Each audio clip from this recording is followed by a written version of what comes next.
Hello, everybody. Hello there, everybody. Rosie Glow here. I hope you're well. I had to put my unicorn onesie on to do this very short little video to wish you all a happy solstice and to celebrate with you the end of the struggle paradigm. Okay. There's so much going on. If you have been like me, you've been waking up in the early hours. Last night I was up at 4:20 a.m.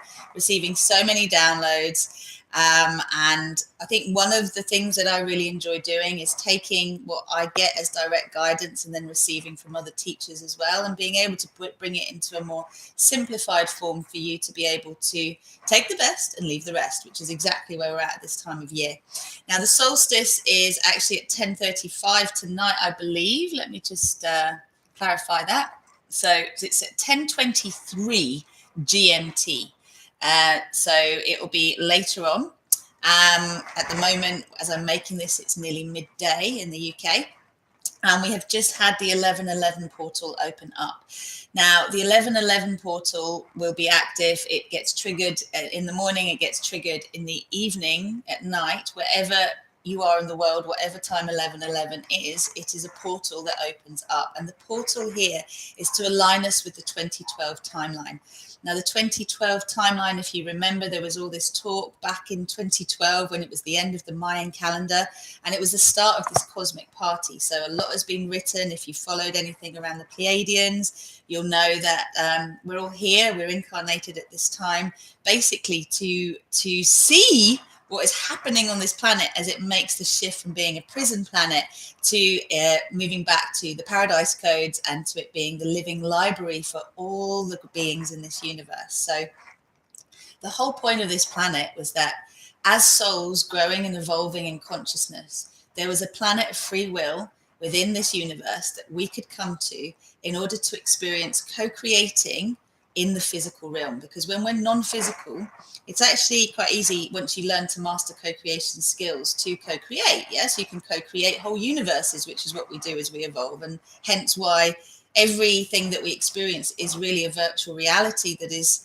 a simulation of our own expectations and how we interrelate with the world around us. That's why, even though we're all living on this earth at this time, we're having vastly different experiences based on our early programming, based on our conditioning, based on what we expect to see. And that's why you can't see things you don't have a frame of reference for until they've showed up so many times that eventually they change form and you're able to perceive them. But it takes time. So I'm wearing my unicorn onesie because unicorns are basically healers of the soul. Angels are healers of the heart. And we're here on this planet at this time to evolve out of the ego self, which until now, that takes us up to the third chakra or the solar plexus, into our heart self, into our divine self. So the ego self is the ego construct. It's the conditioning that we inherit as we get conceived, as we spend time in the womb, as we are birthed, and the first 7 years of life are really the formative times that give us a personality, give us a way of being in this world that we then perceive as our truth and our essence and who we actually are. But they're not who we are. Okay, this is how we have conditioned ourselves to be in order to survive the environment we've been born into. So in order to get our needs met, when we're entirely dependable or dependent human beings as babies, we need to make the right noises and look the right way in order to be fed, in order to be loved. And then we learn how to play the game within our family to either receive positive attention or negative attention, depending on our soul and where we're at the time and what resonates with truth. Now, we are all here to evolve into our divine selves. We're all here to become our soul design, okay, our divine design. So I talk about divine design timeline, and that is the timeline that your soul chose for you before you incarnated into physical form. And what I've understood is when we're born, we have a little bit of our soul light, and it grows more and more and more the more that we clear density and invite our soul light in. So when you feel you have a purpose in life, you have a quest, you go on that quest, you start to meet the resistance within you, you clear that density, and then you can bring more of your soul light in. But we always have this choice to either exist within the struggle paradigm, which is the ego construct, or to move into the thrive paradigm, which is what we're here to activate, and therefore to make the bridge literally from the solar plexus to the heart. So my understanding is, and I listened to various teachers, but Aluna Rush was talking about this, in that the last highly evolved race on this planet was the Atlanteans, but they were co-creating from their solar plexus. They were in psychic communication. They had evolved themselves massively, but they were operating from the solar plexus. They've now moved into the heart. In the non-physical realm, they've moved into co-creating from the heart, and that's what they're helping us to do as well. So the rainbow bridge, if you've heard about it, is the bridge from the solar plexus to the heart. It is the bridge from the personality, the ego self, to the divine self. And the beauty is, your divine self is all the best bits of your personality and all the worst bits loved up, because instead of trying to hide bits of you that you just don't want people to know about, instead of constantly resonating with this deep fear that if people know who you really are, they're not going to approve of you or love you, and you're going to be rejected because deep down you're just a shit, which is what we all fear, which is where judgment comes in. And judgment takes two forms. Either it's about feeling like we are inferior or we are superior to those around us. And also it will take the form of guilt and shame, which are ways of us actually judging ourselves rather than waiting to be judged by others. Okay, so all of the challenging emotions that are coming up at the moment are your personal connection to the collective unconscious. And it is your duty, it's your sole purpose to love up those emotions in you, knowing that you're doing it for the collective as well. And we are here to imagine life as we want it to be, to clear up our resistance to it being that way.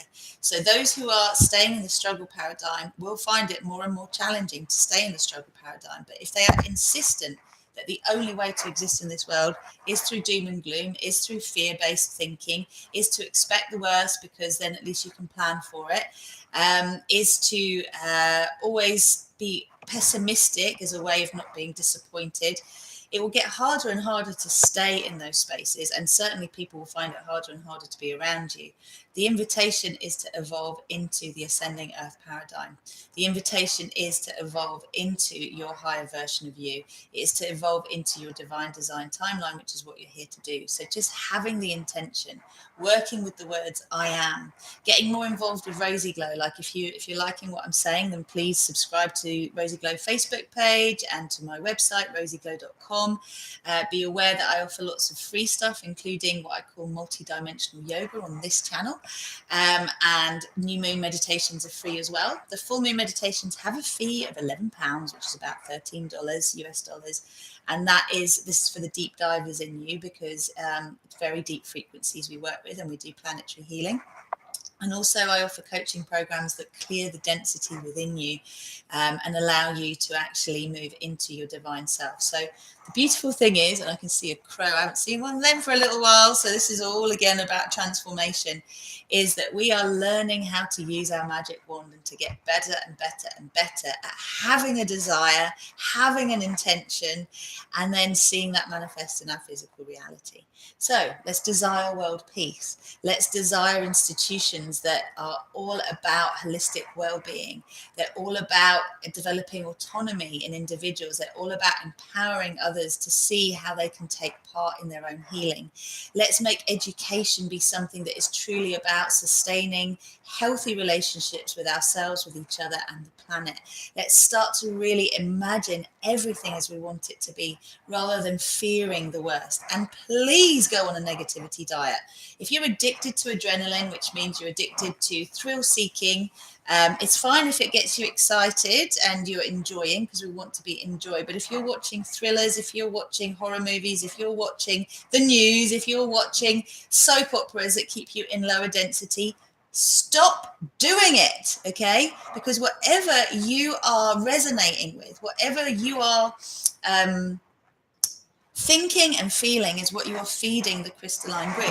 And the crystalline grid is like a flower of life formation all around the planet. This is like the seed of life, but you can see the flower in the middle there, right? So if you can imagine your earth chakra is right in the middle of that flower, okay? And this is a formation that's all around the planet. So every human being that is awakening to being heart-centered is has their own earth chakra, that when you access your divine light in your heart, you create your inner lightsaber, and then you anchor into the sun and into your earth chakra, you feed the crystalline grid.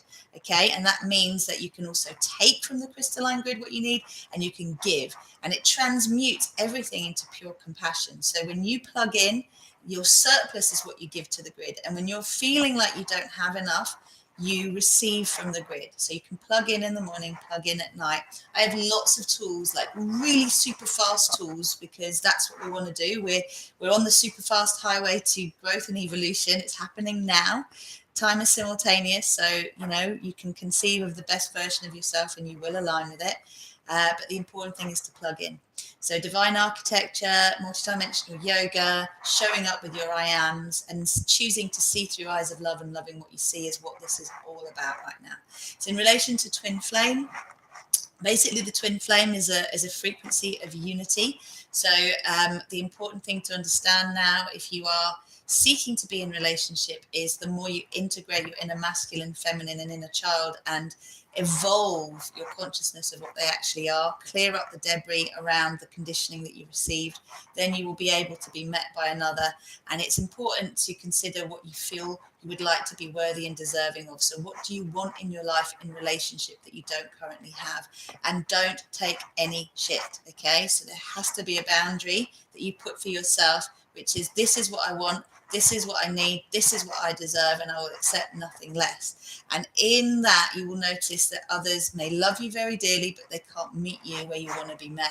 And so you let them go, you bless them with love. That's how they can evolve to be that person, or not, because they have free will. But in the meantime, you open up to that being, that human form that can embody your twin flame and actualize the unity consciousness with another on this earth plane. But first, it has to come from you, unified. I know I got to a point in myself where I felt utterly fulfilled in myself. I was like, wow, I really don't need someone else in my life. Wow. Okay. I like having sex. I like physical contact, but I really don't need to be with someone else in order to feel complete. It was a huge shift for me. So if you're interested in all this work, come on, join the tribe, be part of this, and let's grow together. We've got 1 million strong tribe growing. That's what I've been told by the CoCreation Collective, which are part of the 11th chakra. So I'm taking that as 11th dimension consciousness, and I'm bringing that through at the moment. And hence the unicorn magic. I believe unicorns are 7th dimension frequency. They're not mythical, they're real, and they will heal your soul. So anything painful that's going on for you at the moment, you're clearing for you and for the collective. The key is to transmute it into love. It's not to deny it. It's not to push it away. It's to bring love into it and to move yourself out of judgment. Every aspect of yourself that you judge needs love. And then you'll stop seeing things around you in judgment, and you'll start to see them in love. And the beauty of all of this is that we start moving out of a triggered state into a blissful, ecstatic, fulfilled state.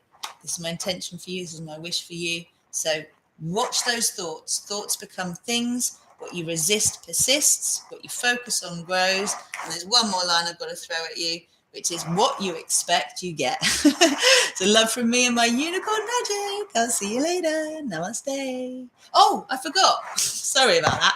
If you want to take part in the full moon co-creation meditation, I have just held live. It is for the solstice. It is for the full moon in Cancer. Then you can purchase the meditation. The replay will be live at 9 p.m. It will be sent to you by 9 p.m. UK time. So that's GMT.